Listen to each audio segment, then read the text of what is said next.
With a big inventory of CEOs that you've interviewed, what are some of the themes and takeaways that you hear from them about their view on life?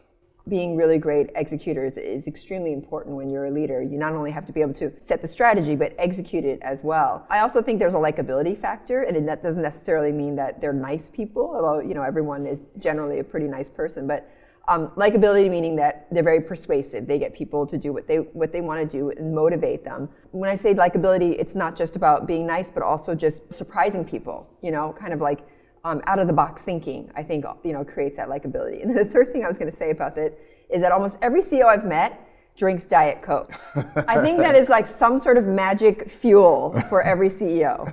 When you think about the success, and this is a little bit from your book, which I enjoyed reading, but we think about the success of these individuals, failure seems to be part of every one of their success. Yes. So are there takeaways from their failures that made them better leaders of people and companies? Absolutely. I mean, and I myself, by the way, have failed quite a bit. I mean, people always look at my career and they're like, oh, you've hit this milestone, that milestone. But I've failed many, many times in my career. And I find that a lot with very successful people. One of them that I interviewed, Elon Musk, in that book, I talked to him about failing and mistakes. And I said to Elon, I was like, you don't really seem like someone who is afraid of making, who's afraid at all. You have no fear. And he was like, absolutely not. He said, I have a huge amount of fear. I'm probably one of the most fearful people out there. But he said, my fear is that I have a real fear of regret. So I always want to be doing things, and I push myself. And even when I'm scared to do it, I push myself because I'm more afraid of not doing it than I'm afraid of actually doing it. And he said, I felt deep fear, when my company was almost bankrupt, Tesla, I was sleeping on people's couches. He said, I was extremely afraid, but I knew that if I didn't do this in 5 years, I would absolutely regret not building Tesla, and then look at where he is now. So on the topic of regrets, is that also a common theme you've seen across other CEOs, that they voice regrets, or do they live to not have any regrets? They live to not have any. We all have some degree of regret for whatever we've done, but I think that what drives them is that they don't want to have any, they try to minimize that as much as possible. So you can see that across the board, not just in the trajectory of their careers, but also in how they make decisions too.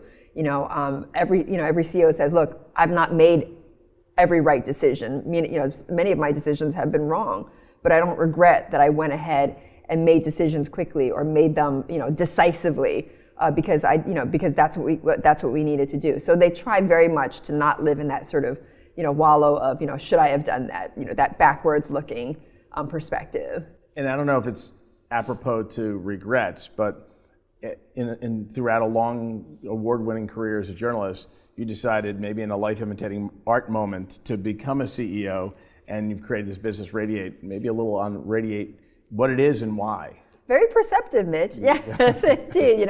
I tell people all the time, if you want to do something and you're not sure about it, like look in the mirror and say, 5 years from now, would I regret not having done it? And I did that myself when I was thinking about, do I or do I not want to do this, do Radiate and do it, because it was such a passion of mine.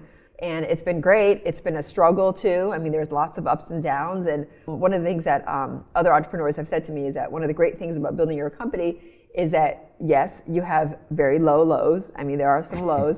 But they said your highs are unlimited, so your success is unlimited. It's what you make of it. And I love that kind of independence and entrepreneurialism. So I'll leave you with this. What's your advice as an entrepreneur yourself and somebody who has a startup and someone who's spoken to this vast body of CEOs? What's your advice to someone who wants to start a business right now? I think one of the biggest things that I've learned, but I always kind of knew it, but it really came to light when I started this company, is you have to get comfortable with the word no. So I think... My kids are not comfortable with it. Yours probably aren't either. No, they're not. No, they fight me all the time on it. But I think that the more you try things, the bigger risks you take, the more no's you're going to get. And you have to be absolutely comfortable with hearing that all the time. It can feel gut-wrenching, but you also know that it's because you're taking so much more risk than you were before. So I would just give that piece of advice. No is the new yes? Exactly. And no will turn into a yes. There you go. All right, thanks, Betty. Thank you, Mitch.